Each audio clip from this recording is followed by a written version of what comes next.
العالمین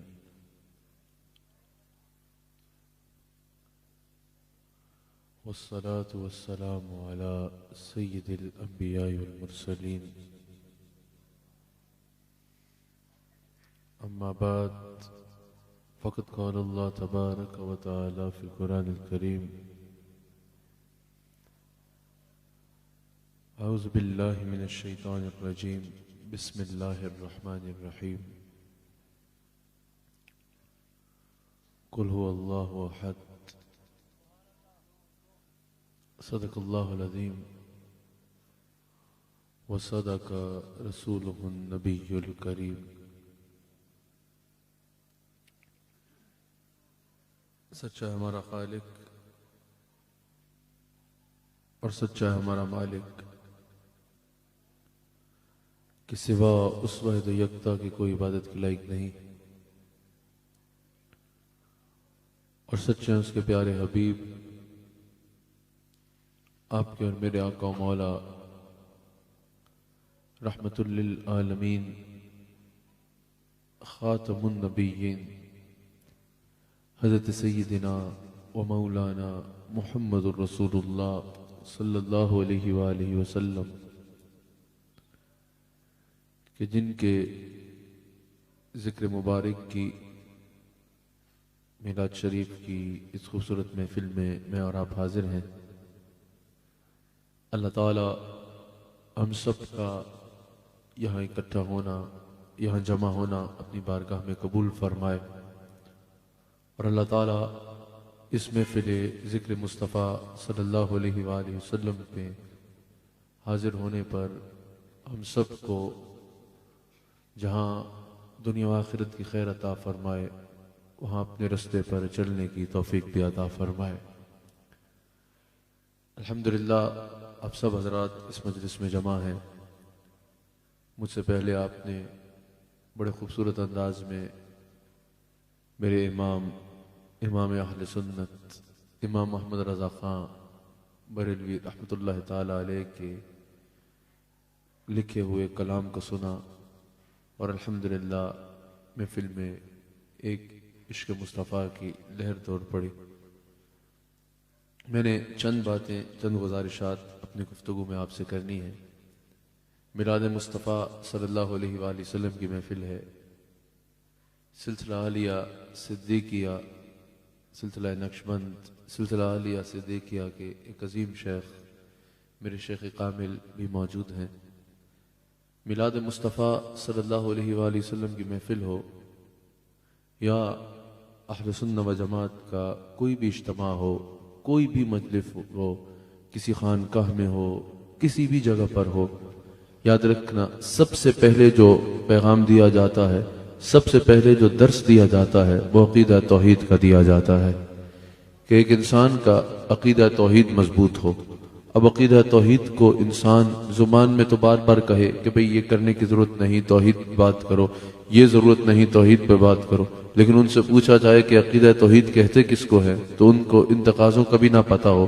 تو یہ یاد رکھیے گا، ایک مسلمان کے لیے یہ شرم کی بات ہونی چاہیے اور یہ لمحہ فکر ہونا چاہیے کہ آج فلاں ملک کے الیکشن میں کس کو کتنے ووٹ ملیں گے، وہ 24 دن پہلے سے جو ہے وہ پیشن گوئی کرنا شروع کر دے۔ آج فلاں ملک کے حالات کیسے چل رہے ہیں اس کو ایسے تبصرہ کرے جیسے دنیا کے سارے حالات وہی چلا رہا ہے۔ دنیا کی سیاست پہ کلام کروا لیں، دنیا کی معیشت پہ کلام کرا لیں، دنیا کے کسی معاملے میں کلام کرا لیں تو وہ 1.5 گھنٹہ گفتگو کرتے اس کی زبان نہ تھکے۔ اور کسی مسلمان سے یہ پوچھا جائے کہ بتائیے عقیدہ توحید کس کو کہتے ہیں، عقیدہ توحید کے تقاضے کیا ہیں، عقیدہ توحید کا مطلب کیا ہے، تو وہ عقیدہ توحید کا مطلب بتانے سے بھی قاصر ہو تو اس کو اپنے ایمان کی فکر کرنی چاہیے۔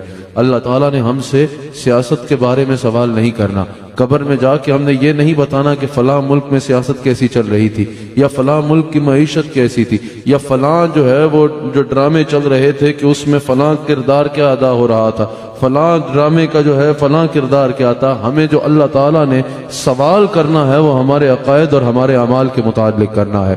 تو جس کو عقیدہ توحید بنیاد کے عقیدہ توحید کا مطلب بھی نہ پتا ہو، 1 منٹ گنتی کا عقیدہ توحید بیان نہ کر سکتا ہو، اس مسلمان کے لیے لمحہ فکریہ ہے، اس کو اپنے ایمان کی فکر کرنی چاہیے. اعمال پر گفتگو ہوتی ہے. آپ حضرات بالخصوص اسلام آباد میں رہنے والے ماشاءاللہ سب قابل عزت لوگ ہیں. اللہ تعالیٰ نے آپ حضرات کو مال و دولت سے اور دنیا سے نواز بھی رکھا ہے اور منصب سے بھی نواز رکھا ہے. یاد رکھیے گا اعمال پر تو بات کی جاتی ہے کہ اعمال کرنے چاہیے, نماز پڑھنی چاہیے, یہ پڑھنا چاہیے, یہ کرنا چاہیے, وہ کرنا چاہیے, بہت اچھا ہے. اعمال پر بات کرنا بھی بہت اچھا ہے, عمل پر درس دینا بھی بہت اچھا ہے, عمل پر درس سننا بھی بہت اچھا ہے. اور ظاہر ہے بندہ جتنے اعمال کرے گا اتنا اس کے عشق رسول کا انداز ہوگا. عشق رسول کا یا عشق الہی کا سب سے بڑا ثبوت یہ ہے کہ انسان کا عمل اس کی گواہی دے اور عمل سے ثبوت دے, لیکن خالی عمل پہ گفتگو نہیں کرنی. یاد رکھنا عقیدہ ہوگا تو عمل نامہ اعمال میں مرتب ہوں گے, ورنہ اگر بنیادی عقائد کمزور ہو گئے, آپ بتائیں اگر غیر مسلم نماز پڑھے تو نامہ اعمال میں لکھی جائے گی؟ اگر غیر مسلم روزہ رکھے تو کیا اس کے نامہ اعمال میں روزہ لکھا جائے گا؟ اگر غیر مسلم جا کے حج بھی کرائے تو کیا اس کے نامہ اعمال میں حج لکھا جائے گا؟ ہرگز نہیں لکھا جائے گا, کیونکہ وہ مسلمان نہیں ہے. انسان مسلمان کیسے ہوتا ہے؟ عقیدے سے مسلمان ہوتا ہے. عقیدہ توحید رکھتا ہے, عقیدہ رسالت رکھتا ہے, عقیدہ آخرت رکھتا ہے. ضروریات دین پر جب اس کا ایمان ہوتا ہے تو ایمان بالقلب ہوتا ہے, تصدیق بالقلب ہوتا ہے, تو وہ ایمان والا ہوتا ہے. تو عقیدہ اتنا امپورٹنٹ ہے. جیسے مسلمان ہونے کے لیے عقیدہ ہونا ضروری ہے, ویسے کامل ایمان والا رہنے کے لیے عقیدہ ضروری ہے. عقیدہ درست ہونا ضروری ہے. اور یاد رکھیے گا عقیدے میں سب سے بنیادی عقائد دو عقائد ہیں. ان دو عقیدوں میں اگر ذرا سی بھی کمزوری ہوگی تو نہ کوئی اعمال میں نامہ اعمال میں مرتب کیے جائیں گے, اور آپ بولیں گے بھی تم کون ہوتے ہو بتانے والے کہ عمل ہوگا یا نہیں ہوگا؟ جنہوں نے عمل کے بارے میں بتایا ہے انہوں نے ہی یہ بتایا ہے. جس نے عمل کے بارے میں بتایا ہے انہی نے یہ بتایا ہے. وہی فرماتا ہے. یاد رکھنا دو عقیدوں پہ اگر ذرا سا بھی کمپرومائز ہو گیا تو انسان جو بھی کر لے اس کے نامہ اعمال میں مرتب نہیں ہوگا. اس لیے ہم کہتے ہیں عمل ہو یا جو کچھ بھی ہو وہ بعد میں ہے, سب سے پہلے عقیدہ ہے. عقیدہ مضبوط ہوگا تو عمل فائدہ دے گا. عقیدہ مضبوط ہوگا تو نمازیں نامہ اعمال میں لکھی جائیں گی. عقیدہ مضبوط ہوگا تو صدقہ مرتب نامہ اعمال میں لکھا جائے گا. کسی بھی چیز کو اللہ تعالیٰ کی بارگاہ میں قبول تب کیا جائے گا جب آپ کا عقیدہ مضبوط ہوگا. اور عقائد میں دو عقیدے تو ایسے ہیں جن کو سب سے بنیادی اور ضروری عقیدے ہیں. ایک عقیدہ توحید ہے اور ایک عقیدہ رسالت ہے. ایک اللہ کی توحید پر ایمان ہے, اللہ کی توحید پر عقیدہ ہے, اور ایک رسول اللہ صلی اللہ علیہ وآلہ وسلم کی ذات اقدس پر ایمان ہے, جس کے بارے میں اللہ فرماتا ہے فلا وربک, اے میرے حبیب علیہ السلام مجھے آپ کا رب ہونے کی قسم ہے, لا یؤمنون, اس وقت تک کوئی مومن نہیں ہو سکتا, حتی یحکموک فیما شجر بینہم, جب تک وہ آپ کو اپنے ہر معاملے میں اپنا حاکم اور اپنا رہنما نہیں مان لیتا. تو یہ دو عقیدے ہونا سب سے زیادہ ضروری ہے. تو آج میلاد مصطفیٰ صلی اللہ علیہ وآلہ وسلم کی اس خوبصورت محفل میں آپ نے تھوڑی دیر میری بات پر توجہ دینی ہے. میں نے ان دو عقیدوں پر آپ سے کچھ کلام کرنا ہے. عقیدہ توحید رکھنا سب سے پہلے ضروری ہے. عقیدہ توحید کے لیے دو چیزوں کا ہونا ضروری ہے. ایک وجود باری تعالیٰ کے اس بات پر ایمان, یہ ایمان کہ اللہ ہے, اور پھر دوسرا تعدد الہ کی نفی, یہ بھی ایمان ہونا کہ اللہ ہے اور اللہ کے سوا کوئی معبود نہیں ہے. صرف اللہ کو معبود ماننا ہی کافی نہیں ہے, بلکہ یہ بھی عقیدہ توحید کے لیے جتنا اللہ کو رب ماننا ضروری ہے, جتنا اللہ کو معبود ماننا ضروری ہے, جتنا اللہ کو مالک حقیقی اور خالق ماننا ضروری ہے, اتنا ہی یہ ماننا ضروری ہے کہ اس کے سوا کوئی معبود نہیں ہے, اس کے سوا کوئی مالک حقیقی نہیں ہے, اس کے علاوہ کوئی خالق حقیقی نہیں ہے, اس کے سوا کوئی رب نہیں ہے, وہ واحد و یکتا ہے, لا شریک ہے. سب سے ضروری یہ عقیدہ رکھنا ہے. یاد رکھیے گا اس وقت سب سے زیادہ ضروری یہ ہے کہ نوجوانوں کو یہ عقیدہ سکھایا جائے, کیونکہ ایتھیسٹزم بھی اگر آپ کو بڑھتا نظر آ رہا ہے, یہ وار ہو یا شیطان بھی سب سے پہلے جو انسان پر حملہ کرتا ہے وہ عقیدہ توحید کی اس بات پر ہی حملہ کرتا ہے کہ پتہ نہیں کہ اللہ ہے بھی یا نہیں ہے, پتہ نہیں کوئی لائف آفٹر ڈیتھ ہے بھی یا نہیں ہے, پتہ نہیں ہم نے دنیا میں سے جانے کے بعد دوبارہ زندہ ہونا بھی ہے یا نہیں ہونا. سب سے پہلے شیطان جو حملہ کرتا ہے وہ اسی عقیدے پر کرتا ہے. عقیدہ توحید انسان کا کمزور کرنے کی کوشش کرتا ہے کہ انسان کا اللہ کے ہونے سے ایمان اٹھ گیا تو لائف آفٹر ڈیتھ سے ایمان اٹھ جائے گا, اللہ کے ہونے سے ایمان اٹھ گیا تو انسان کس کے خوف سے گناہ نہیں کرے گا, اگر اللہ کے ہونے سے ایمان اٹھ گیا تو انسان کس کے لیے عمل کرے گا, کس کی عبادت کرے گا. سب سے پہلا شیطان کا وار یہ ہوتا ہے کہ وہ انسان کو عقیدہ توحید کے معاملے میں کمزور کر دے, وجود باری تعالیٰ کے اس بات کی نفی کی طرف انسان کو لے جائے. سب سے پہلا کیونکہ شیطان کا وار یہ ہوتا ہے کہ مر کے کسی کے آگے دوبارہ پیش نہیں ہونا, مر کے کسی کے آگے دوبارہ جواب نہیں دینا. تو سب سے پہلے ضروری ہے کہ یہ عقیدہ ہمارے ہاں, ہماری اولاد کے ہاں, ہماری نوجوان نسل کے ہاں ضروری ہے یہ عقیدے کو عام کرنا کہ اللہ ہے اور اللہ کے سوا کوئی معبود نہیں ہے۔ لیکن آج کیا ہو رہا ہے؟ سیدھے سادے مسلمانوں پر فقط شرک کا فتویٰ لگایا جا رہا ہے۔ صرف ایک شرک کا نام یاد کر لیا، شرک کی اقسام بھی نہیں پتہ ہوں گی۔ آپ ان سے پوچھ لو بھائی آپ ہر چیز پر کہہ رہے ہو ہم میلاد منائیں، او شرک کر دیا۔ اور بھائی آپ کو شرک کا مطلب پتہ ہے؟ آپ کو میلاد کا مطلب پتہ ہے؟ میلاد کا تعلق ولادت سے ہے۔ کیا اللہ کو معاذ اللہ میلاد مانا جائے گا؟ اللہ تعالیٰ کا تو وہ ولادت سے پاک ہے، میلاد کا تعلق ولادت سے ہے۔ میلاد منا کے تو ہم شرک کی نفی کر رہے ہیں، رسول اللہ کا میلاد منا رہے ہیں۔ اللہ میلاد سے پاک ہے، ہم میلاد منا کے بتا رہے ہیں یہ خدا نہیں ہے، یہ بندہ خدا ہے۔ عرس ہو رہا ہو شرک ہو گیا۔ اور بھائی اگر ادھر کوئی غلط چیز ہو رہی ہے تو اس کو مینشن کرو، ہم سے سوال کرو، ہم جواب دیں گے کہ کیا ہم وہ اون کرتے ہیں یا نہیں کرتے، کیا اس کا ہمارے نظریے سے تعلق ہے یا نہیں ہے۔ فقط عرس پہ نہیں جانا بھی عرس میں شرک ہو رہا ہے، عرس کا تعلق وصال کے ساتھ ہے۔ اللہ میلاد سے بھی پاک ہے، اللہ وصال سے بھی پاک ہے۔ شرک کا مطلب بھی نہیں پتا، لیکن بس ایک لفظ یاد کر لیا شرک کا، ہر جگہ جہاں جگہ ملے یہاں یہ فتویٰ لگا دینا ہے۔ اور بھائی یاد رکھنا شرک کی نفی بھی ضروری ہے، لیکن اس سے پہلے یہ بھی پتہ ہونا ضروری ہے کہ شرک ہے کیا۔ اس سے پہلے یہ بھی پتہ ہونا ضروری ہے کہ شرک کی اقسام کیا ہے۔ کبھی پڑھیے میرے امام ربانی مجدد الفسانی شیخ احمد سرہندی فاروقی نقشبندی رحمت اللہ علیہ کو پتہ چلے گا کہ شرک کس کی نفی کرنا کس کو کہتے ہیں۔ کبھی پڑھو جا کے امام اہل سنت امام احمد رضا خان بریلوی رحمت اللہ علیہ کو پتہ چلے گا شرک کی نفی کرنا کس کو کہتے ہیں۔ آج ہو کیا رہا ہے؟ سیدھے سادے مسلمانوں پر جو رسول اللہ سے محبت کر رہے ہیں، دیکھے بغیر جانے بغیر سمجھے بغیر ان پر سیدھا سیدھا شرک کا فتویٰ، جو حضور علیہ الصلوۃ والسلام کی کوئی نعت پڑھ رہا ہے سنے بغیر اس پہ شرک کا فتویٰ، کوئی میلاد شریف کی محفل میں آ رہا ہے جانے بغیر اس پہ شرک کا فتویٰ۔ میں نے کہا جہاں شریعت حکم لگا رہی ہے وہاں شریعت کا حکم بیان کرنا ضروری ہے، لیکن آج کے دور میں جب لوگ اللہ کے ہونے کا انکار کر رہے ہیں، ایتھیسٹزم آپ کے ملک پاکستان میں یہاں ہمارے ملک میں بڑھتا چلا جا رہا ہے۔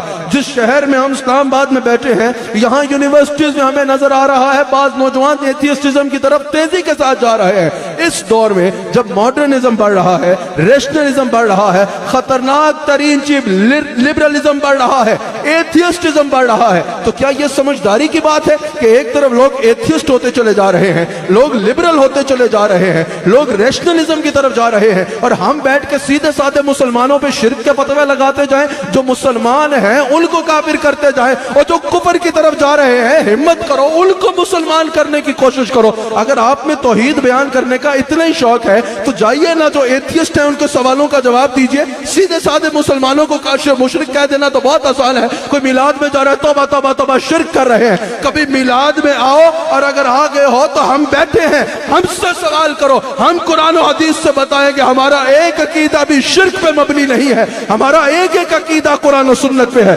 میں آپ کو آپ کے سامنے بیٹھ کے حلف دے کے کہتا ہوں کہ ہمارا ایک بھی عقیدہ شرک پر نہیں ہے، ہمارا ایک بھی چیز ذاتی ایجاد نہیں ہے۔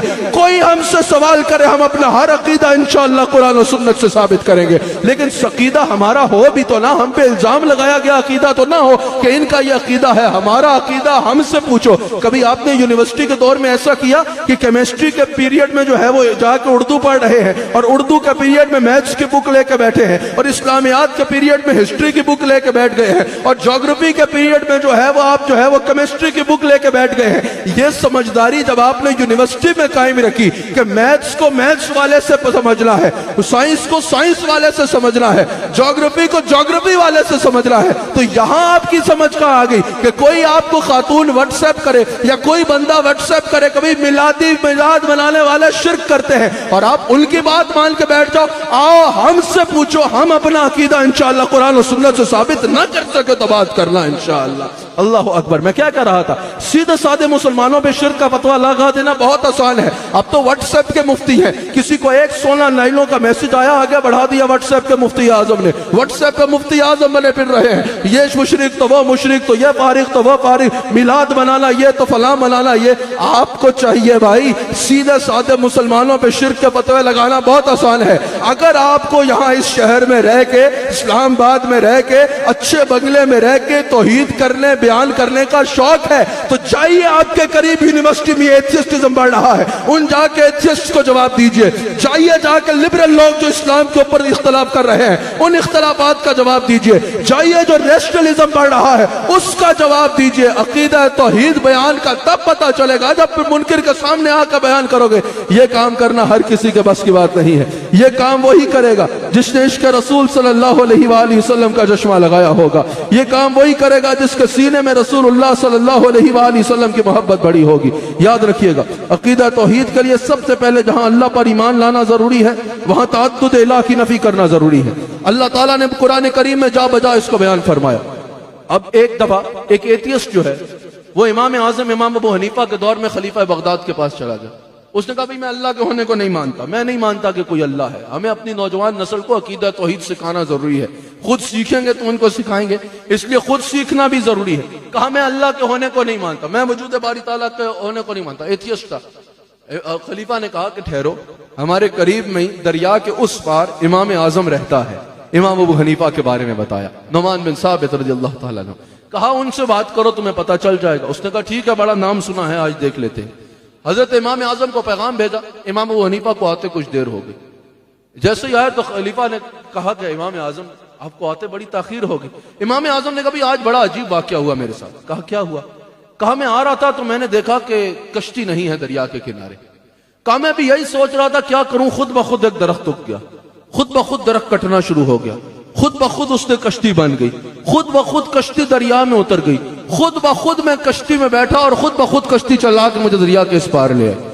وہ جو ایتھیسٹ تھا اس نے اونچا اونچا ہنسنا شروع کر دیا۔ ہنستا کیوں ہے؟ کہا اتنا بڑا امام اور کیسی کہانیاں سنا رہا ہے، ہم نے کتنا نام سنا تھا، کیسی کہانیاں سنا رہا ہے۔ کہا کیا کہانی سنائی؟ کہا بھائی درخت خود کیسے اگ سکتا ہے، کشتی خود کیسے کٹ سکتی ہے، کشتی خود کیسے بن سکتی ہے، کشتی خود دریا میں اتر کیسے سکتی ہے، خود چل کیسے سکتی ہے۔ آپ نے فرمایا میں یہی تو تجھ بے وقوف کو سمجھانا چاہ رہا ہوں، جب اتنی سی کشتی خود بن کے خود نہیں چل سکتی تو اتنی بڑی کائنات خود بن کے خود چل رہی ہے۔ اس نے کہا اچھا یہ بتاؤ کہ اللہ ہے تو اللہ نظر کیوں نہیں آتا؟ امام اعظم نے کہا کہ تیرے گھٹنے میں درد ہے؟ کہا بہت زیادہ اٹھا بھی نہیں جاتا۔ کہا درد ہے، نظر آتا ہے؟ کہا نہیں نظر تو نہیں آتا۔ کہا نظر کیوں نہیں آتا؟ کہا درد ہے نہ نظر آنا ضروری تو نہیں۔ کہا پتہ چلا نہ دکھنا نہ ہونے کی دلیل نہیں ہے۔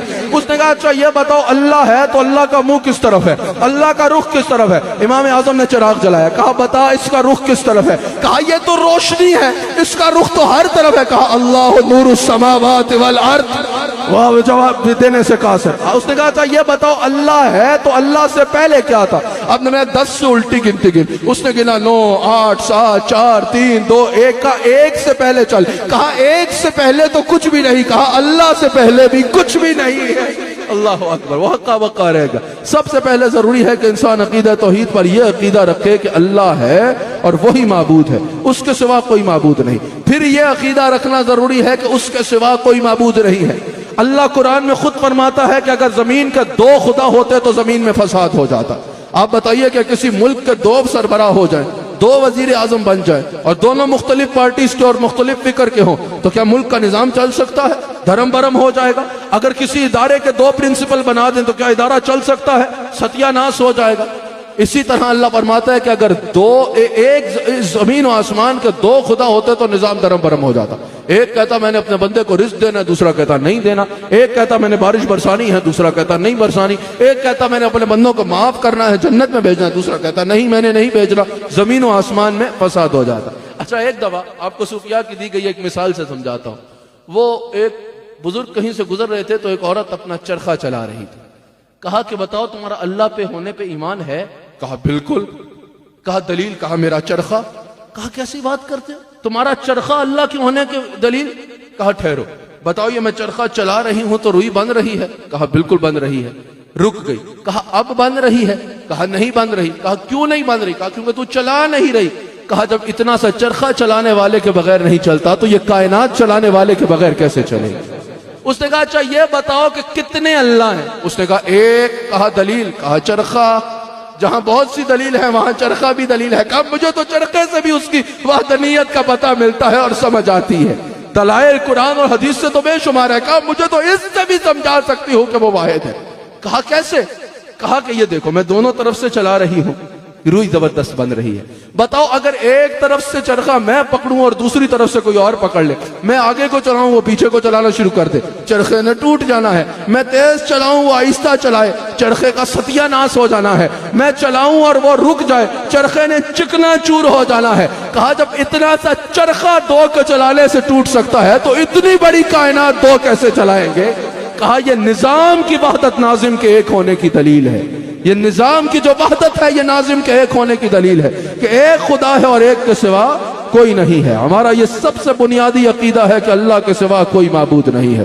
سب سے بنیادی عقیدہ ہے کہ اس کے سوا کوئی معبود نہیں ہے, کوئی عبادت کے لائق نہیں ہے اس کے سوا, وہی واحد و یکتا ہے. اب عقیدہ توحید سے اللہ کی بزرگی تو سمجھ آتی ہے, عقیدہ توحید سے یہ تو سمجھ آتا ہے کہ وہ معبود برحق ہے. بڑے غور سے میری گفتگو کا یہ آخری حصہ آپ نے سماعت کرنا ہے. عقیدہ توحید سے یہ بھی سمجھ آتا ہے کہ وہ خالق حقیقی ہے, وہ واحد و یکتا خالق حقیقی ہے. عقیدہ توحید سے یہ بھی سمجھ آتا ہے کہ واحد و یکتا معبود برحق ہے. عقیدہ توحید سے یہ بھی سمجھ آتا ہے کہ اس کے سوا کوئی عبادت کے لائق نہیں ہے. عقیدہ توحید سے یہ بھی سمجھ آتا ہے کہ ذات میں, شان میں, صفات میں, اختیار میں, علم میں, طاقت میں کوئی اس کا شریک نہیں ہے. جیسا وہ ہے ویسا کوئی اور نہیں ہے. عقیدہ توحید سے یہ بھی سمجھ آتا ہے کہ سب اس کے محتاج ہیں, وہ کسی کا محتاج نہیں ہے. کائنات میں سب سے بڑی ذات کس کی ہے؟ میرے آقا و مولا سیدنا محمد رسول اللہ صلی اللہ علیہ وآلہ وسلم کی. تو سیدنا محمد رسول اللہ صلی اللہ علیہ وآلہ وسلم بھی ہر لمحہ اللہ کے محتاج ہیں. آپ کو سمجھ آ رہی ہے یا نہیں آ رہی؟ یہ عقیدہ رکھنا ضروری ہے. سیدنا محمد رسول اللہ صلی اللہ علیہ وآلہ وسلم ہو, تمام انبیاء ہو, تمام صحابہ ہو, اہل بیت ہو, اولیاء ہو, ملائکہ ہو, سب اللہ کے محتاج ہیں, اللہ کسی کا محتاج نہیں ہے. عقیدہ توحید سے یہ بھی سمجھ آ رہا ہے, عقیدہ توحید سے یہ بھی سمجھ آتا ہے کہ وہ واحد و یکتا خالق حقیقی ہے, مالک بھی, ذات بھی وہی ہے. یہ سب کچھ سمجھ آتا ہے. عقیدہ توحید سے یہ بھی سمجھ آتا ہے کہ ہمارا خالق حقیقی بھی اللہ ہے. لیکن مجھے عقیدہ توحید کا یہ تقاضا آج تک سمجھ نہیں آ سکا کہ اللہ کے علاوہ کسی سے محبت نہ کی جائے. مجھے عقیدہ توحید کا یہ عقیدہ تقاضا آج تک سمجھ نہیں آ سکا کہ اللہ کی بارگاہ میں کسی کو شفیع نہ بنایا جائے, آدھی آیتیں تلاوت کرے کوئی جو بتوں کی شفاعت کے نبی میں نازل ہوئی ہیں اور اس کو جوڑے حضور علیہ السلام کی بارگاہ میں. اب کوئی صرف کہہ دے من ذا الذی یشفع عنده, کہ کوئی کس کی مجال ہے کہ اس کے آگے جو ہے وہ شفاعت کرے, عبادت کرے. آگے بھی پڑھو نا, الا باذن, سوائے اس کے کہ جس کو وہ اذن دے. یہ اذن دینے کا بتا رہا ہے, اذن ہوگا تو اجازت ملے گی نا. اگر اجازت ملتی ہی نہیں تو یہ مینشن کرنے کی سمجھ آ رہی ہے. اب مجھے عقیدہ توحید کا یہ تقاضا سمجھ نہیں آتا کہ اللہ کے سوا اللہ کی عطا سے بھی کسی کو مددگار مان کے مدد نہ مانگی جائے. سمجھ آ رہی ہے؟ مجھے عقیدہ توحید کا یہ تقاضا بالکل سمجھ نہیں آتا کہ کسی کو جو ہے وہ اللہ کے سوا دینے والا اس کی عطا سے بھی نہ سمجھا جائے. اور بعض تو میں نے بتایا میلاد اور عرس کو بھی شرک کہہ دیتے ہیں, حالانکہ میلاد کا تعلق ولادت سے ہے اور عرس کا تعلق وصال سے ہے. اب مثال کے طور پہ میں صرف 10-15 منٹ میں نے اپنی بات کو ختم کرنا ہے, مجھے آپ کی بھرپور توجہ چاہیے. کہا جاتا ہے بھائی جو مشکل کام کرنے والا مشکل کشا کسی کو نہیں کہنا. میں نے کہا کیوں نہیں کہنا بھائی؟ تو آؤ نا, یہ کسی سوئمنگ پول میں چلتے ہیں, ایک دھکا لگاتا ہوں میں آپ کو سوئمنگ پول میں, لائف گارڈ کو مشکل کشا نہ مانا تو میرا نام بدل دینا. سمجھ آ رہی ہے؟ اب مشکل کشائی کرنے والا اللہ ہے, لیکن عالم اسباب کا تو انکار نہ کرو نا بھائی. آپ یہ کبھی بھی نہ کہنا کہ جو مشکل کام کر دے وہ اللہ ہے, پھر بہت ساروں کو خدا ماننا پڑ جائے گا. وَإِلَٰهُكُمْ إِلَٰهٌ وَاحِدٌ, حالانکہ ہمارا اللہ ایک ہے. یہ کبھی بھی نہ کہنا کہ ہم بولے رسول اللہ صلی اللہ علیہ وآلہ وسلم ہمارے مشکل کشا ہے. اوہ شرک کر دیا بھائی, شرک کر دیا. رسول اللہ علیہ السلام کو مشکل کشا کہہ دیا.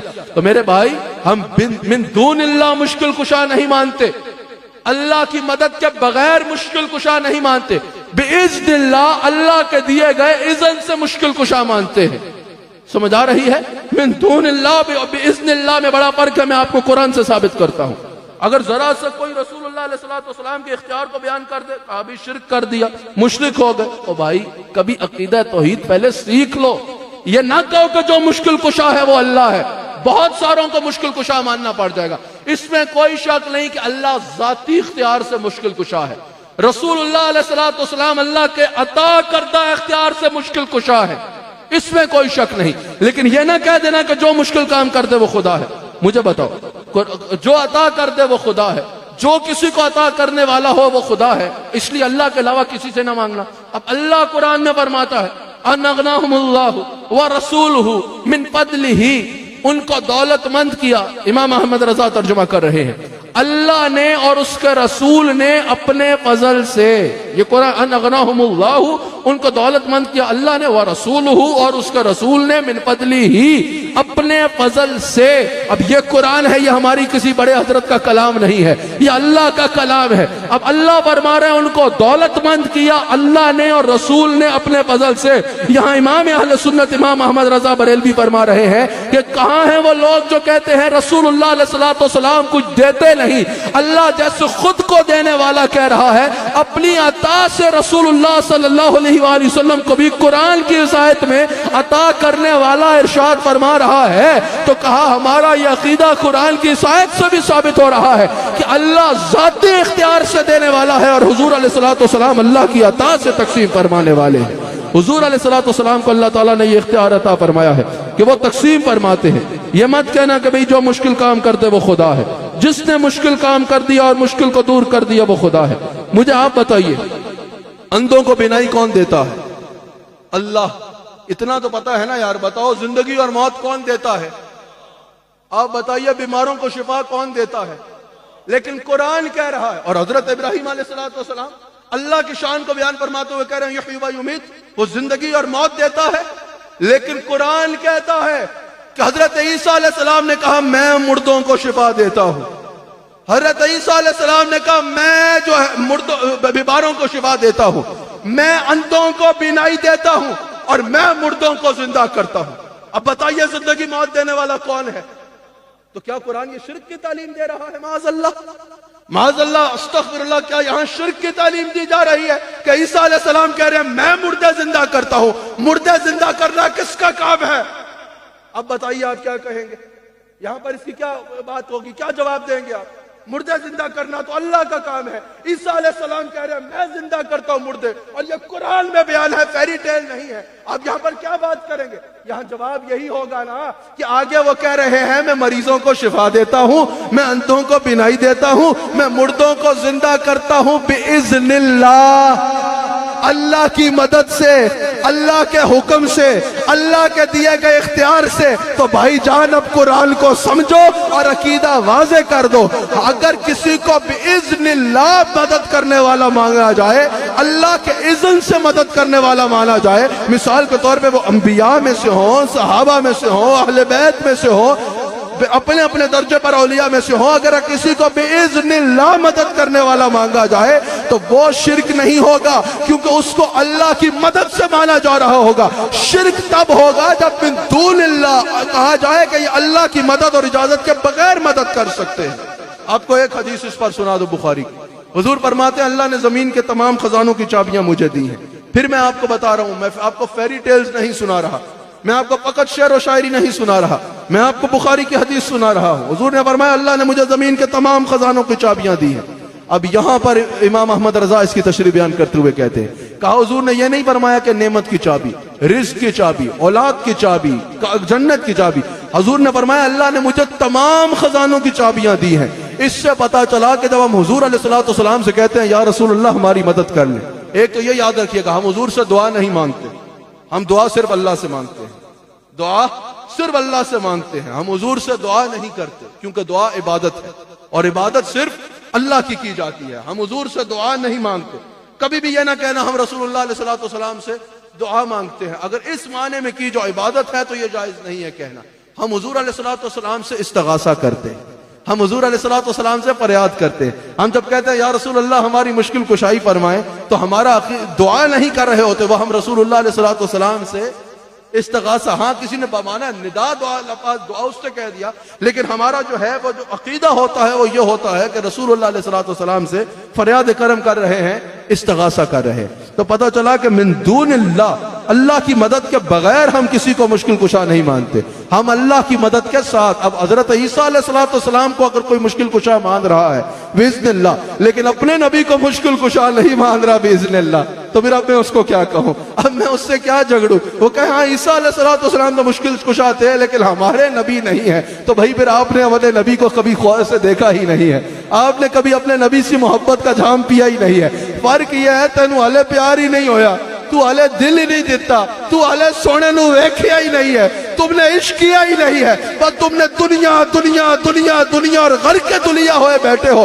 کاش تو میرے مصطفیٰ کا چہرہ دیکھتے تو یہ نہ کہتے کہ یہ کیا تو وہ کیا تو ایسے کیا، پھر تم سیلا تال کے کہتے سب سے اولا ہو اعلیٰ ہمارا۔ اچھا بڑے غور سے بات سنی، میں نے جو وقت ذہن میں اپنے آپ کو دیا تھا اس میں جو ہے وہ 10 منٹ بھی جو ہے وہ مکمل نہیں رہے، اس لیے مجھے آپ کی بھرپور توجہ۔ اب ایسے نہیں کہنا کہ جو مشکل کام کرتے ہو خدا ہے۔ اب آپ بتائیے آپ کیا کریں گے؟ بخاری میں موجود ہے حضرت ابو ہریرہ کی قوت حافظہ کمزور ہو گئی، جو سنتے تھے یاد نہیں رہتا تھا، رسول اللہ کی بارگاہ میں آئے، کہا یا رسول اللہ قوت حافظہ چلی گئی ہے، کچھ یاد ہی نہیں رہتا۔ حضور نے اپنا خالی ہاتھ، یہ بخاری میں موجود ہے، یوں کیا اور یوں پھیلا دیا حضرت ابو ہریرہ کی چادر میں۔ اب کیسے کیا وہ تو حضور جیسا کوئی نہیں کر سکتا، میں نے سمجھانے کے لیے کیا۔ پھر ہاتھ کو پھیلا کے رکھا ابو ہریرہ کی چادر میں، پھر ہاتھ کو اٹھا کے رکھا حضرت ابو ہریرہ کی چادر میں۔ حضرت ابو ہریرہ کو کہا سمیٹ لو، ظاہراً اس میں کچھ نہیں گرا، بخاری میں موجود ہے، حضرت ابو ہریرہ اس کو سمیٹ لیتے ہیں۔ حضرت ابو ہریرہ کہتے ہیں قوت حافظہ ایسی ہو گئی کہ جو حضور کہتے مجھے حفظ ہوتا چلا جاتا۔ اب اتنا تو ہر مسلمان کو پتا ہے کہ سب سے بڑے زیادہ حدیث کے راوی حضرت سیدنا ابو ہریرہ رضی اللہ تعالیٰ عنہ ہیں۔ اب یہ مسلم میں حدیث موجود ہے، حضرت قتادہ کی آنکھ نکل گئی، آنکھ کو ہاتھ میں لیا، حضور کی بارگاہ میں لے کے آ گئے، کہا یا رسول اللہ آنکھ نکل گئی ہے۔ صحیح مسلم میں موجود ہے، حضور نے یہ نہیں فرمایا گو ٹو ڈاکٹر، حضور علیہ الصلوۃ والسلام نے آنکھ کو اٹھایا، اپنا لعاب دہن لگایا، اس کے مقام پہ رکھا، ابو ہریرہ کہتے ہیں میری آنکھ ٹھیک ہو گئی اور میں دیکھنا شروع ہو گیا۔ اب آپ بتائیے اتنی شانوں کے بعد بھی ہم حضور کو خدا نہیں مانتے، ہم کیا کہتے ہیں؟ اشہد اللہ الہ الا اللہ و اشہد ان محمدن، آگے کیا کہتے ہیں؟ عبدہ و رسولہ، وہ اللہ کے بندے ہیں اور اللہ کے رسول ہیں۔ تو پتہ چلا کہ جو مشکل کام کرتے وہ خدا نہیں ہے، جو مشکل کام کرتے وہ خدا نہیں۔ کہا بھئی کہ رسول اللہ علیہ السلام کو علم غیب۔ اب ایک بات یاد رکھیے گا، اگر کوئی کہے کہ اہل سنت کا یہ عقیدہ ہے کہ رسول اللہ صلی اللہ علیہ وآلہ وسلم کو ویسے ہی علم غیب ہے جیسا اللہ کو ہے، تو یہ جھوٹ ہے، ہمارا یہ عقیدہ نہیں ہے۔ اعلیٰ حضرت نے کہا کہ اگر مخلوق کے سارے علم کی مثال دی جائے سمندر کی، اور سمندر کے 10,000 مخلوق کے سارے علم کی مثال دی جائے قطرے کی، اور قطرہ کے بھی 10,000 حصے کر لیے جائیں اور اسے ایک حصے کی، اور اللہ کے علم کی مثال دی جائے سمندر کی، اور سمندر کو بھی 10 لاکھ گنا بڑھا دیا جائے تب بھی مثال نہیں دی جا سکتی۔ اللہ تعالیٰ کے علم جیسا علم کسی کا بھی نہیں ہے۔ کوئی کہے کہ حضور علیہ السلام کا علم بے عطائی ہے، اللہ کا عطا کردہ نہیں ہے، ہم یہ کہتے ہیں کہ حضور کو علم دینے والا کوئی نہیں، لیکن ساتھ یہ کہتے ہیں اللہ کے سوا۔ یہ جو حضور علیہ السلام کو امی کہتے ہیں نا ہم، امی کا مطلب یہ نہیں ہے جو پڑھنا لکھنا نہ جانتا ہو جب حضور کے لیے آئے گا، یہ امی بے پڑھا ہے، مطلب اس سے مراد یہ ہے جب حضور کے لیے آئے گا کہ حضور دنیا میں کسی سے نہیں پڑھے۔ تو سوال ہوگا اگر دنیا میں نہیں کسی سے پڑھے تو پھر کس سے پڑھے ہیں؟ جواب قرآن دے گا وَعَلَّمَكَ مَا لَمْ تَكُنْ تَعْلَمْ، حبیب علیہ السلام جو نہیں جانتے تھے وہ اللہ نے سکھا دیا۔ سمجھ آ رہی ہے؟ جو نہیں جانتے تھے وہ اللہ نے سکھا دیا۔ تو ہمارا حضور علیہ السلام کے علم کے بارے میں یہ عقیدہ ہے کہ حضور علیہ السلام کا علم تمام معلومات الہی پر محیط نہیں ہے۔ ہم یہ نہیں کہتے کہ جتنا علم اللہ کو ہے وہ سارے کا سارا علم رسول اللہ علیہ السلام کو ہے، لیکن ہمارا یہ عقیدہ ہے، کیونکہ میلاد کی محفل ہے، حضور علیہ السلام کی شان سننے آپ آئے ہیں تو میں یہ عقیدہ بیان کر رہا ہوں۔ حضور علیہ السلام کے علم کے بارے میں ہمارا یہ عقیدہ ہے کہ اللہ نے فرمایا وَعَلَّمَكَ مَا لَمْ تَكُنْ تَعْلَمْ، حبیب علیہ السلام جو آپ نہیں جانتے تھے وہ میں نے سکھا دیا۔ تو رسول اللہ علیہ السلام مخلوق میں سب سے زیادہ علم رکھتے ہیں، سب سے زیادہ علم غیب اگر کسی کو ہے کریشن میں تو وہ رسول اللہ صلی اللہ علیہ وآلہ وسلم کو ہے۔ اس لیے ہمارے علماء سے جب پوچھا گیا کہ حضور کا علم کلی ہے یا جزوی ہے، کہا کہ اگر اللہ کے سامنے ذکر کیا جائے گا تو جزوی ہے، اور اگر مخلوق کے سامنے ذکر کیا جائے گا تو کلی ہے۔ آخری بات جس پر بات کو ختم کرنا ہے، سوال کیا جاتا ہے بھئی کہ حضور علیہ السلام کو آپ یا رسول اللہ کہہ کے پکارتے ہو تو دور و نزدیک سے سننے والا تو صرف اللہ ہے۔ تو میں نے کہا پہلے تو یہ نہ کہیے کہ دور و نزدیک سے سننے والا اللہ ہے، کیونکہ اللہ فرماتا ہے میں تو تمہاری شاہرگ سے بھی زیادہ قریب ہوں۔ سمجھ آ رہی ہے؟ جب اللہ شاہرگ سے زیادہ قریب ہے تو پھر دور سے سننے والا کیسے کہا جائے گا؟ لیکن اگر یوں بھی کہا جائے کہ دور و نزدیک سے سننے والا، تو پھر آپ مجھے بتائیے کہ اگر یہ عقیدہ رکھا جائے کہ یا رسول اللہ اس لیے نہیں کہنا کیونکہ دور و نزدیک سے سننے والا صرف اللہ ہے، تو پھر قرآن کی اس آیت کے بارے میں کیا خیال ہے؟ سورہ نمل کی جب حضرت سلیمان علیہ السلام کا لشکر گزر رہا ہے اور آپ فرماتے ہیں کہ رستے کو بدل لیا جائے. یہ قرآن بیان کر رہا ہے, مسکراتے ہیں. اور وجہ کیا بیان کر رہے ہیں؟ یہ سب قرآن بیان کر رہا ہے. قرآن کہتا ہے کہ حضرت سلیمان علیہ السلام نے فرمایا کہ ہم جس رستے سے جا رہے ہیں یہاں آگے چونٹیاں جمع تھی, اور جو چونٹیوں کی سردار تھی یہ قرآن ہے. اس نے دوسری چونٹیوں سے کہا, پھر کہہ رہا ہوں فیری ٹیلز نہیں ہے, قرآن ہے. اس نے دوسری چونٹیوں سے کہا کہ بلوں میں گھس جاؤ, پناہ پکڑ لو. اگر حضرت سلمان کا لشکر یہاں سے آ گیا, لشکر والے پیروں تلے رونتے چلے جائیں گے اور لشکر والوں کو پتہ بھی نہیں چلے گا. اب مفسرین کہتے ہیں کہ 3 میل کی مسافرت پہ تھی چونٹی. آپ اگر 300 چونٹیاں بھی اٹھا کے اپنے کان کے قریب رکھ لیں, کیا آپ ان کی آواز سن سکتے ہیں؟ نہیں سن سکتے. لیکن ایک چونٹی کی آواز اللہ تعالیٰ قرآن میں بیان کر رہا ہے, سلیمان علیہ السلام نے سن لی, اور کتنی مسافرت سے؟ 3 میل کی مسافرت سے سن لی.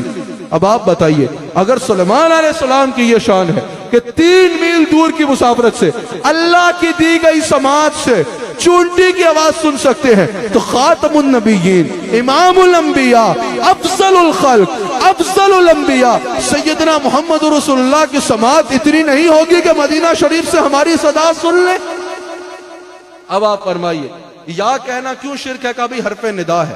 تو اگر یا حرف ندا ہے تو ہم نماز میں کہتے ہیں السلام علیکہ ایھا النبی, تو ایھا بھی حرف ندا ہے. تو یہ کیسی بات ہے کہ نماز میں حرف ندا جائز ہو اور نماز کے بعد حرف ندا جائز نہ ہو؟ آخری بات سنیے, حضور علیہ الصلوۃ والسلام, ان 2 واقعات پر بات ختم, 2 منٹ. حضور علیہ الصلوۃ والسلام فرماتے ہیں, یہ بخاری کی حدیث ہے, کہ صحیح حدیث ہے, کہ جو جنتی مرد ہوتا ہے نا, جب اس کی بیوی اس سے جھگڑا کرتی ہے تو جو اس کے حصے کی, مرد کے حصے کی حور ہوتی ہے, وہ جنت سے اس مرد کو, عورت کو صدا لگاتی ہے, او عورت اس سے نہ جھگڑو, یہ تمہارے پاس میری امانت ہے. میں سوال کرتا ہوں کہ یہ جنت, یہ حور جو ہے, کیا یہ انسان کے گھر کی چھت پہ رہ رہی ہوتی ہے؟ نہیں. رہتی کہاں ہے؟ جنت میں رہتی ہے. اور جنت کہاں ہے؟ 7 آسمان اوپر سدرہ کے قریب. اب آپ مجھے بتائیے, کیا حور کا واٹس ایپ پہ رابطہ ہوتا ہے جو اس کو پتا چلتا ہے کہ زمین پہ جھگڑا ہو رہا ہے؟ نہیں, وہ جنت میں ہوتی ہے. لیکن حدیث کے مطابق اس حور کی اتنی سماعت ہے کہ جنت سے سنتی ہے زمین پہ جنتی عورت, جنتی مرد کے ساتھ عورت کو جھگڑا کرتے ہوئے, اور وہاں سے کہتی ہے ایسے نہ لڑو, یہ امانت ہے. آپ مجھے بتائیے نا, اب مجھے خود بتائیے. حضور فرماتے ہیں میری شہزادی فاطمہ سیدۃ النساء اہل الجنہ ہے, تمام جنتی عورتوں کی سردار ہے. اب مجھے بتائیے, اگر جنت کی حور کی اتنی سماعت ہے کہ 7 آسمان اوپر سے زمین پہ سن سکتی ہے صحیح حدیث کے مطابق, تو جس کی بیٹی کی تمام جنت کی حوریں کنیز ہیں, وہ سیدنا محمد رسول اللہ مدینہ شریف سے یہاں ہماری صدا نہیں سن سکتے؟ ابن ماجہ کی حدیث, حضور فرماتے ہیں کوئی کہیں سے مجھ پہ درود پڑھے, میں اس درود کو سنتا بھی ہوں اور اس کا جواب بھی دیتا ہوں. حضور علیہ الصلوۃ والسلام کی حدیث, حضور علیہ الصلوۃ والسلام البدایہ والنہایہ میں, حافظ ابن قصیر نقل کرتے ہیں, یہ اہل سنت کا امام نہیں ہے, حافظ ابن قصیر کو دیگر مسلک کا احباب بیانتے ہیں. حافظ ابن قصیر البدایہ والنہایہ میں نقل کرتے ہیں کہ رسول اللہ علیہ الصلوۃ والسلام کے صحابی حضرت خالد بن ولید جنگ کے کمانڈر ان چیف ہیں, فتح نہیں ہو رہی, نقصان ہو رہا ہے. حضور قبر انور میں جا چکے ہیں, دور ہے صدیق اکبر کا. خالد بن ولید اونچے مقام پہ جاتے ہیں, مدینہ شریف کی طرف منہ کرتے ہیں, کہتے ہیں یا محمد و یا رسول اللہ. البدایہ والنہایہ میں حافظ ابن قصیر نقل کرتے ہیں, فوراً فتح ہو جاتی ہے. تو پتہ چلا کہ آخری حدیث پر اگر ایک جملے میں حدیث سنا دوں, حضور علیہ الصلوۃ والسلام بیٹھے ہیں, ترمذی کی حدیث ہے, اور امام ترمذی حدیث کا وہ امام ہے, علماء جانتے ہیں, جو صرف حدیث کا سند نہیں بتاتا بلکہ درجہ بھی بتاتا ہے حدیث کا,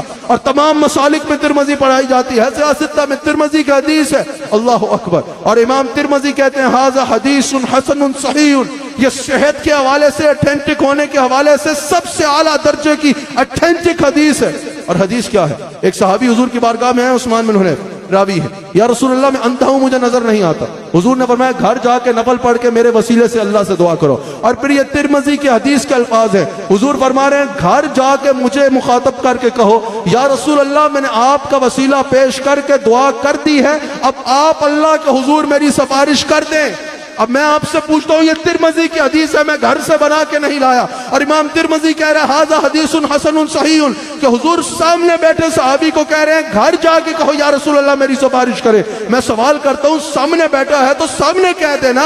حضور فرما رہے ہیں نہیں گھر جا کے کہو. حضور اپنے قیامت تک آنے والے غلاموں کو تسلی دے رہے ہیں.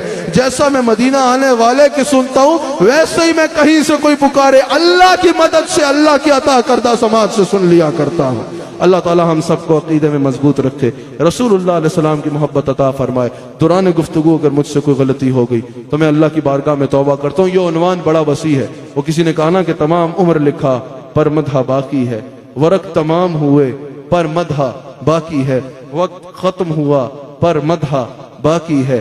سفینہ چاہیے اس بحر بے کراں کے لیے. اللہ تعالیٰ میں نے جو کہا اپنی بارگاہ میں قبول فرمائے. جو غلطی ہو گئی اللہ تعالیٰ کی بارگاہ میں توبہ کرتا ہوں. اللہ تعالیٰ معاف فرمائے.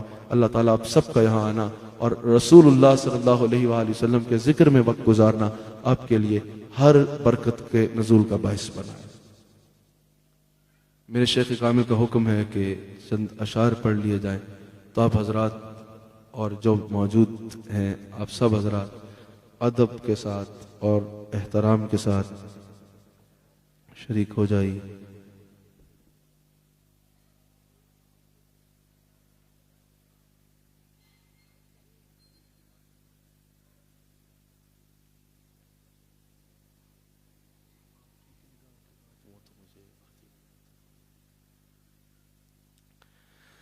زمین و زمان آپ کے لیے مکین و مکان آپ کے لیے زمین و زمان ہے آپ کے لیے مکین و مکان آپ کے لیے چونی نو چونا ہے آپ کے لیے بنے دو جہاں آپ کے لیے چونی نو چونا ہے آپ کے لیے بنے دو جہاں آپ کے لیے. یا رسول اللہ دہل میں زبان ہے آپ کے لیے بدل میں ہے جان آپ کے لیے. دہل میں زبان آپ کے لیے بدل میں ہے جان آپ کے لیے. ہمارے یہاں ہے آپ کے لیے ہوتے بھی وہاں آپ کے لیے. ہمارے یہاں ہے آپ کے لیے ہوتے بھی وہاں آپ کے لیے. رسالت کو عمارت کو امامت کو سیادت کو حکومت کل ولایت کل خدا کے یہاں آپ کے لیے حکومت کل. اعلیٰ حضرت اصل پاور کوریڈور کا بتا رہے ہیں جس کی حکومت 4 سال کی نہیں ہے, جس کی حکومت قیامت تک, قیامت میں اور قیامت کے بعد بھی ہے.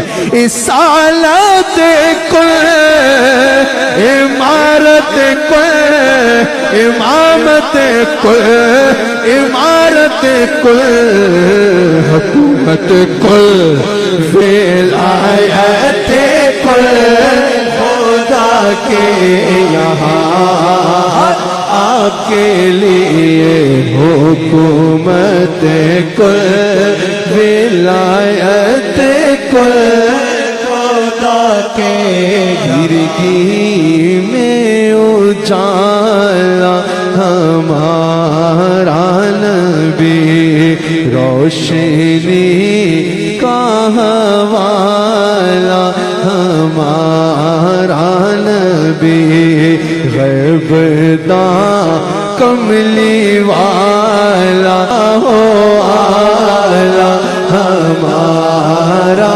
نبی بحر غم میں کنارہ ہمارا نبی روشنی کا حوالہ ہمارا نبی چشم عالم کا تارا ہمارا نبی آمنہ کا دھولارا ہمارا نبی آمنہ کا دھولارا آمنہ کا دھولارا ہمارا دونوں عالم کا غیروں کے زحمت نہ فرمائیے ارے بھیک لینے مدینہ پاک چلے جائیے کوئی دیتا ہے تو سامنے لائیے آلہ ہے سچا ہمارا نبی دل آخری شعر اعلیٰ حضرت کہتے ہیں کہ یا اللہ ایسا کرم فرمانا قیامت کے دن میری نبیوں سے ملاقات ہو جائے امام اہل سنت محدث مفسر فقیہ ولی کامل امام احمد رضا خان بریلوی رحمت اللہ علیہ جو علم کا سمندر ہے کہتے ہیں اگر میرے سے اللہ نے پوچھا نا کہ نبیوں سے کیوں ملنا ہے تو میں نے انبیاء سے ایک سوال کرنا ہے پہلے شعر میں بتایا کہ سوال کیا کرنا ہے اور دوسرے شعر میں بتایا کہ انبیاء نے جواب کیا دینا ہے آیت میثاق کے مطابق فرمایا آیت میثاق مد نظر تھی یقیناً انبیاء سے کروں عرض کیوں مالک کو کیا نبی ہے تمہارا ہمارا نبی کیا نبی ہے تمہارا بھی کیا نبی ہے تمہارا ہمارا نبی انبیاء جواب دے احمد رضا تمہیں نہیں پتا کہ جیسے سب کا خدا ایک ہے ویسے ہی جیسے سب کا خدا ایک ہے ویسے ہی ان کا تمہارا ہمارا نبی ہم تو ہمیں مگر حشر میں دیکھنا ہوگا نبیوں کا لارا ہمارا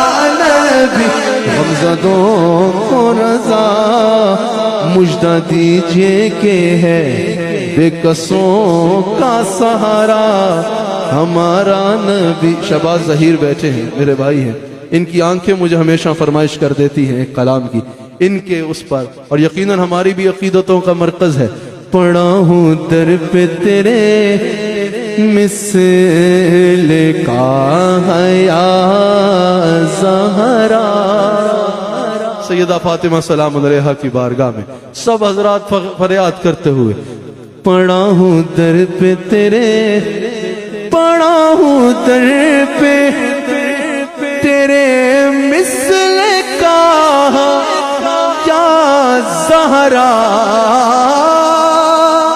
پڑا ہوں در پہ تیرے مثل کا یا زہرا ملے فقیر کو خیرات جا یا زہرا ملے فقیر کو خیرات تیرے حسین کا کردار دیکھ کر اب تک تیرے حسین کا کردار دیکھ کر اب تک پکارتے ہیں ملک واہ واہ یا زہرا پکارتے ہیں ملکوا، تو شہنشاہ تو شہنشاہ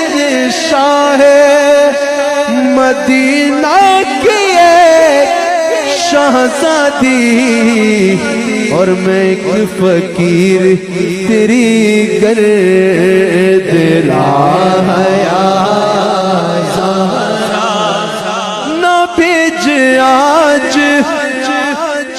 مجھے در سے اپنے تو خالی،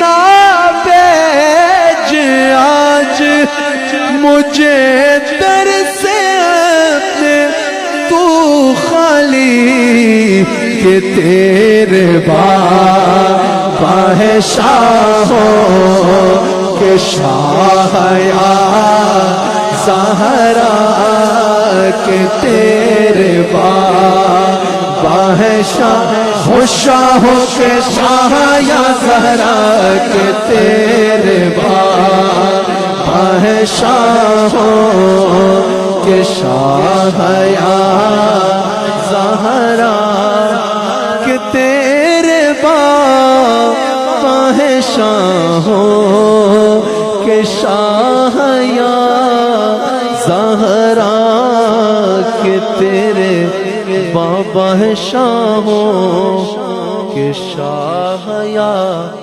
زہرا، کہ تیرے بابا ہے شاہوں کے شاہ یا زہرا۔ اللہ تعالیٰ ہماری اس حاضری کو اپنی بارگاہ میں قبول فرما۔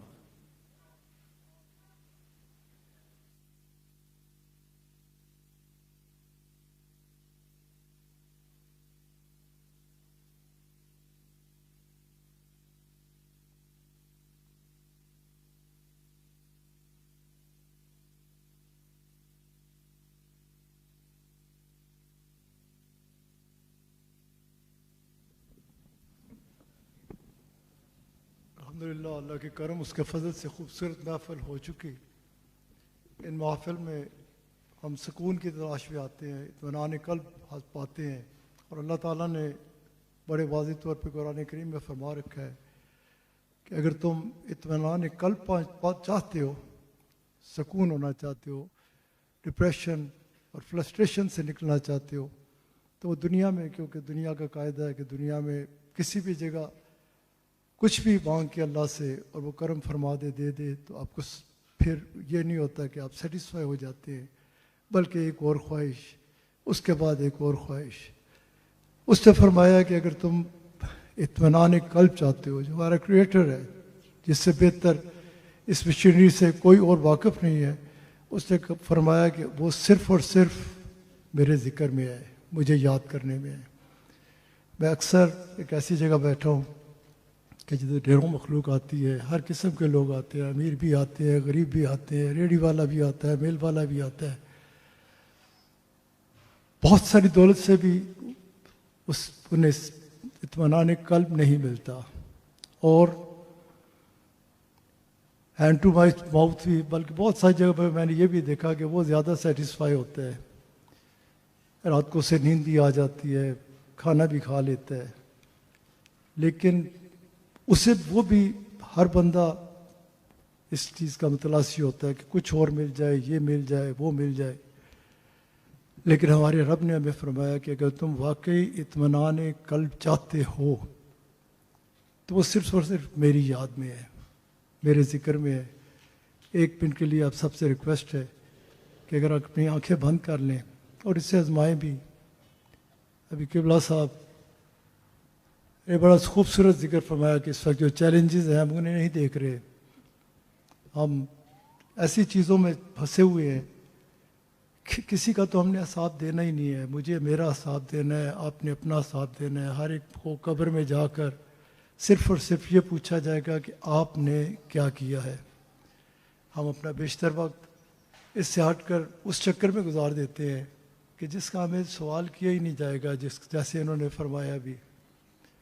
تو ہمیں واقعی اگر ہم چاہتے ہیں کہ ہمارا رب ہمارے سے راضی ہو جائے، تو اس کے لیے جن کا یہ ذکر فرما رہے تھے جو ہمارے نبی ہیں، جن پر ہمیں فخر ہے الحمدللہ، اور جن کا رب نے فرمایا کہ تمہارے اوپر احسان کیا، کرم فرمایا کہ تمہیں اپنے حبیب علیہ الصلوۃ والسلام عطا فرما دیے، واضح طور پہ اللہ تعالیٰ کا فرمان مبارک ہے۔ اور اس پہ اگر ہم اس کا شکر ادا نہ کریں تو ہمیں اپنے معاملات کی طرف دیکھنا چاہیے کہ اپنے رب کا شکر ادا کرنا بھی بہت بڑا اللہ تعالیٰ کا انعام ہے۔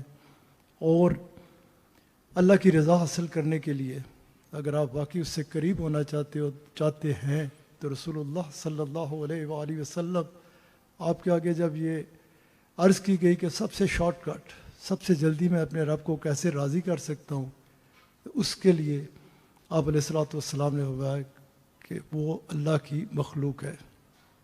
آپ صلی اللہ علیہ وآلہ وسلم ایک اور موقع پر جو بھی فرماتے ہوئے نظر آتے ہیں کہ مخلوق اللہ کی عیال ہے، کنبہ ہے۔ جیسے تمہیں اچھا لگتا ہے کہ لوگ تمہارے کنبے کے ساتھ اچھا کریں تو وہ بندہ تمہیں اچھا لگتا ہے تمہاری فیملی کے ساتھ۔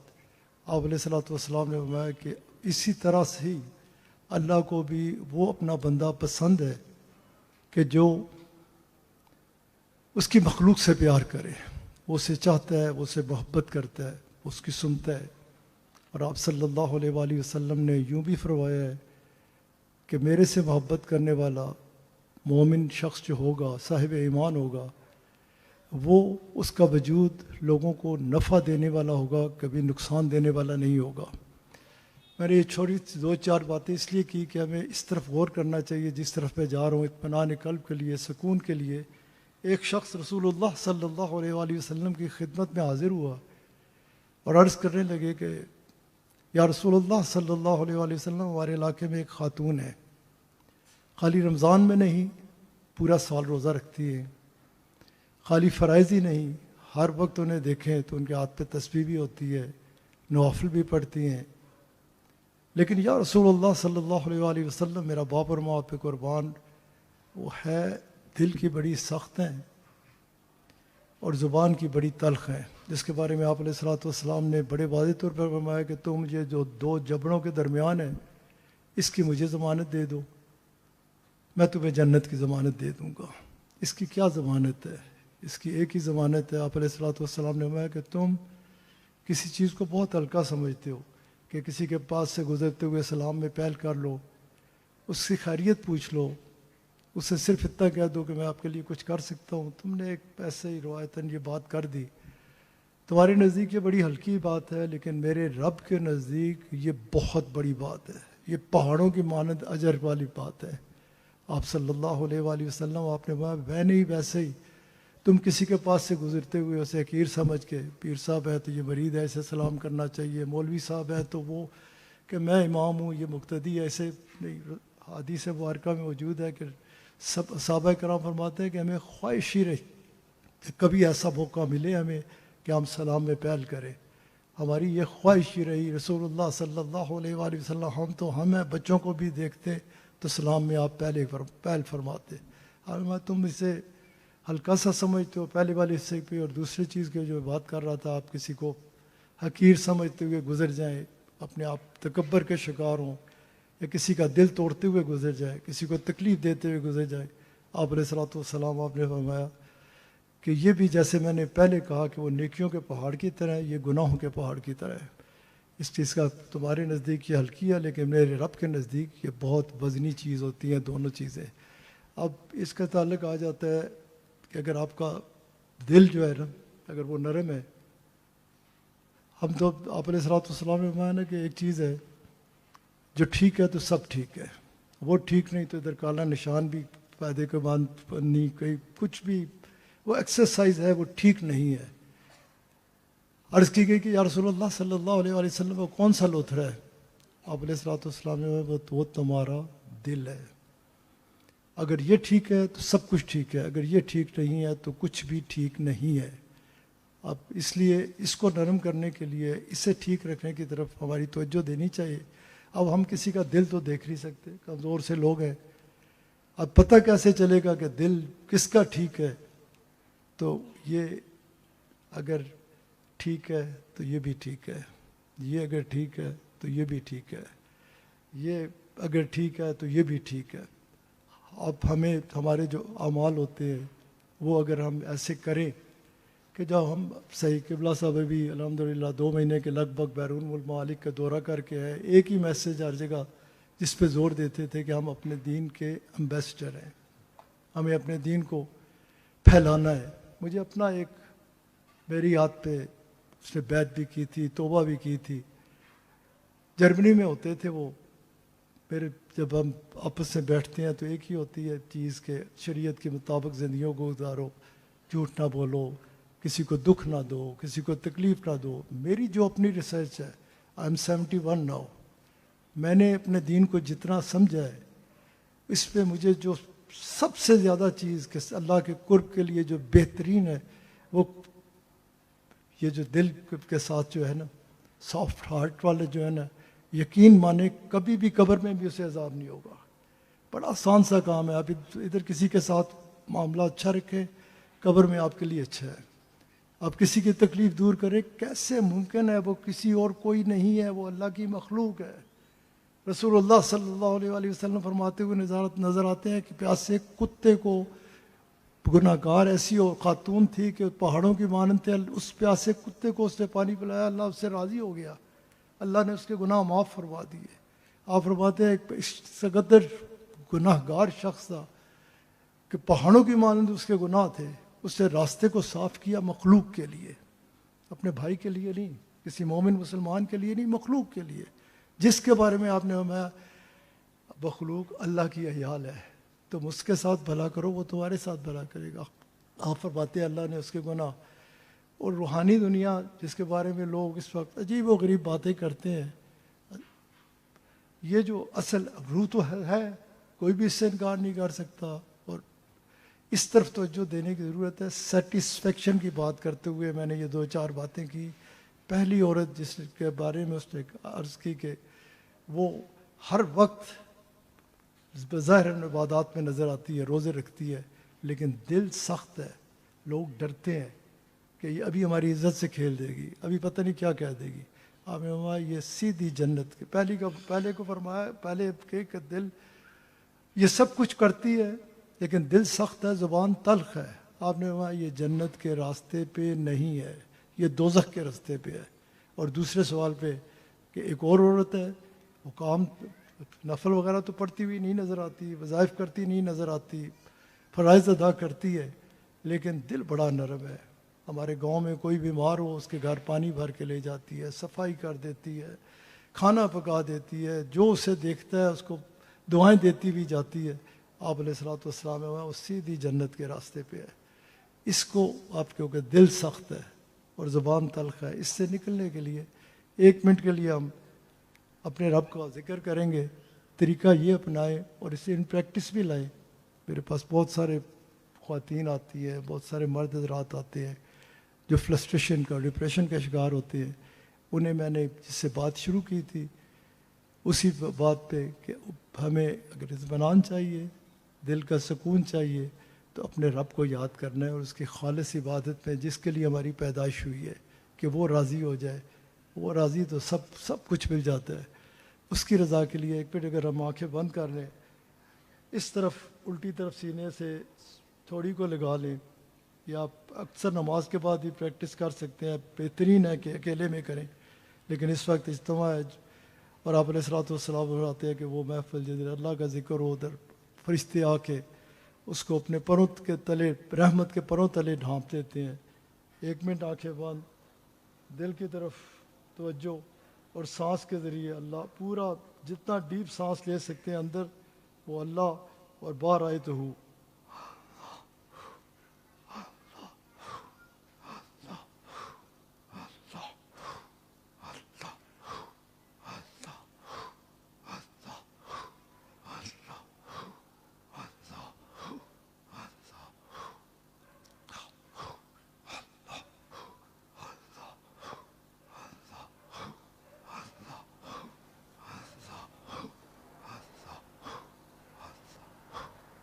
اس کا پریکٹس ہے کہ 2-3 منٹ ہر نماز کے بعد یا رات کو سونے سے پہلے کریں تو you will feel the difference, اپنے آپ کو لائٹ فیل کریں گے. الحمدللہ رب العالمین والصلاة والسلام علی حبیبہ سیدنا و نبینا و مولانا و حبیبنا و ملجانا و مأوانا و راحت قلوبنا و سرور ابداننا و شافع یوم محشرنا و دافع بلائنا و دافع بلائنا و دافع بلائنا و منجانا و واقینا من عذاب اللہ محمد و آلہ و اصحابہ اجمعین.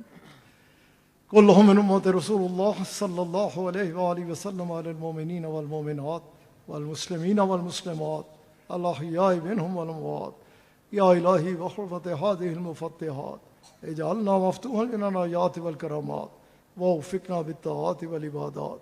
يا إلهي حفظنا من الآفات والبليات وباركنا في الرزق والعمر والمال والأولاد والأجساد والحسنات. ربنا واجعل لنا من لدنك وليا ربنا واجعل لنا من لدنك نصيرا.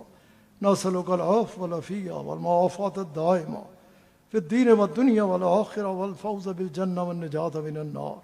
ربنا آتنا في الدنيا حسنة وفي الآخرة حسنة وقنا عذاب النار وقنا عذاب القبر وقنا عذاب الحشر وقنا عذاب الميزان.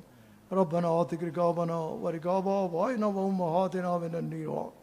ربنا هيئ لنا من أمرنا رشدا ربنا هيئ لنا من أمرنا رفقا ربنا هيئ لنا من أمرنا مرفقا.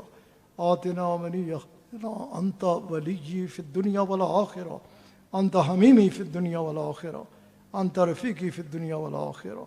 اللهم قد غرقنا في بحر السيان لكن وجاءوا بفضلك وحبيبك العالى أنكما تنجياننا من الدرقات السفلى والنيران. اللهم نور قلوبنا بنور معرفتك اللهم لين قلوبنا بمحبتك اللهم وفقنا لطاعتك اللهم أقمنا على عبادتك اللهم انصرنا بنصرتك اللهم احفظنا بحفاظتك اللهم ارحمنا برحمتك اللهم انزل علينا بركاتك اللهم اشفنا بشفائك اللهم داونا بدوائك اللهم ابعدنا الأمراض الظاهرية والباطنية اللهم كن لنا وليا في الدنيا والآخرة.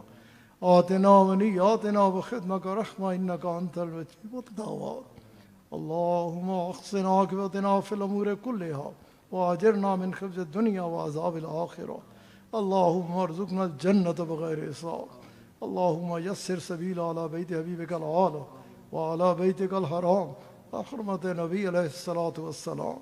اے کریم کرم فرما اپنے حبیب صلی اللہ علیہ وآلہ وسلم کا صدقہ کرم فرما.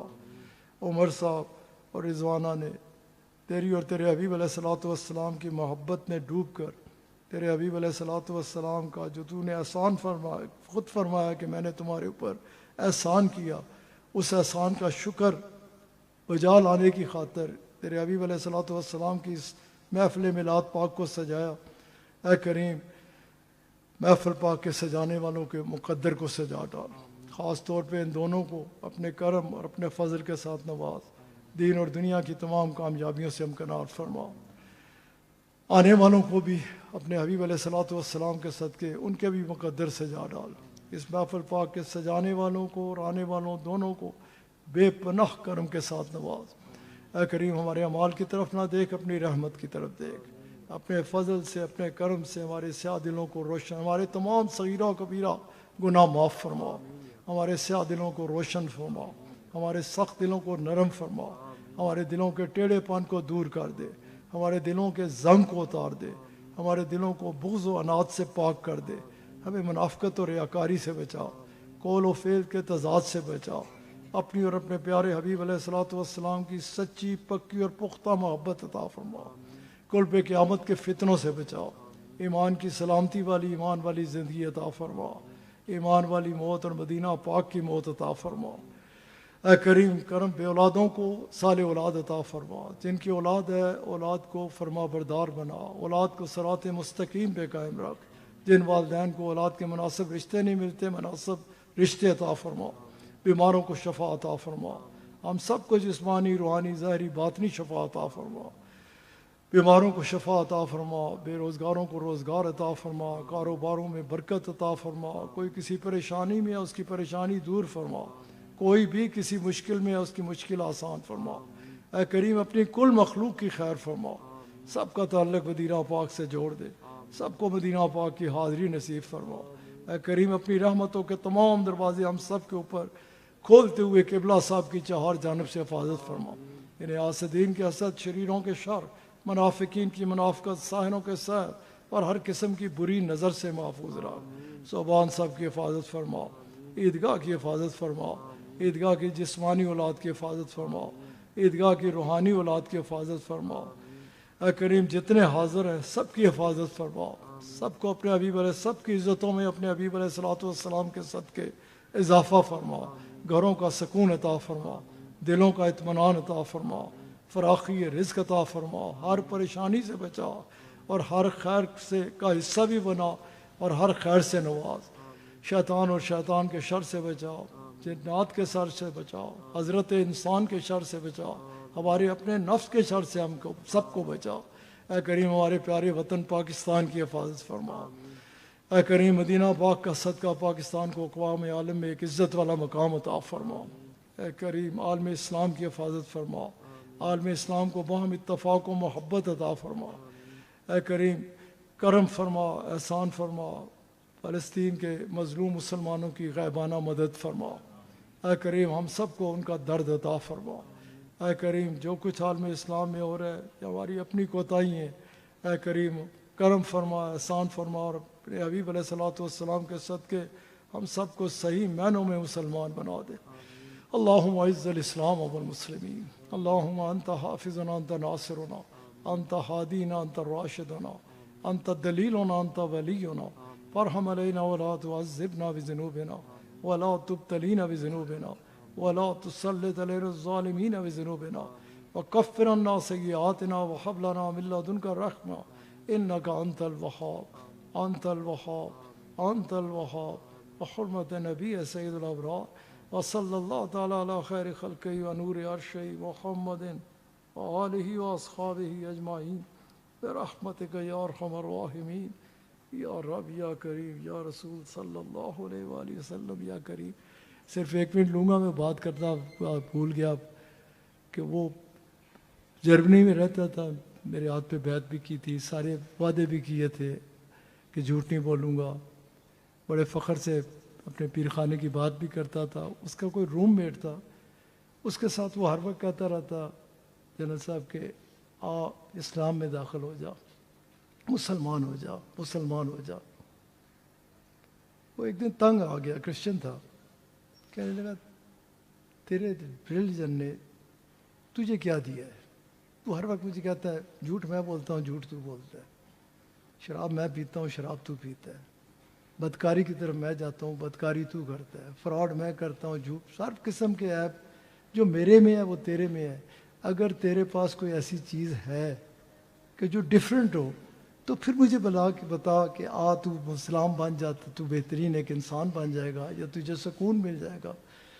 میرے ساتھ اس نے کئی سال گزارے، ہر وقت میرے سے یہی باتیں سنتا رہا، لیکن ادھر جاتا تھا اسی رنگ میں رنگ جاتا تھا۔ لیکن اس کی یہ بات اللہ کے کام ہے نا، کسی سے وہ کرسچن تھا، وہ گناہ گار تھا، لیکن اس کی بات اسے ایسی چپ گئی کہ یہ بھی اللہ کریم ہے، اس نے ہر گناہ کو چھوڑ دیا، پیر خانے سے یہ نہیں لے سکا، لیکن اس ایک کرسچن کی بات اس کو دل پہ ایسی ٹکرائی، اس کی زندگی چینج ہو گئی۔ آفٹر 6 months اس کو ایک سویئر ہارٹ اٹیک ہوا اور وہ مر بھی گیا۔ اللہ تعالیٰ نے آخر وقت میں اس کے لیے ذریعہ کیا بنا دیا۔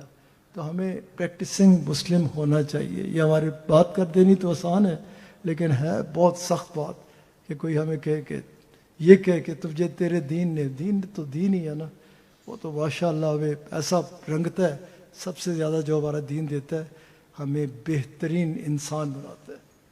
بہت مبارک ہے عمر صاحب باجی رضوانہ۔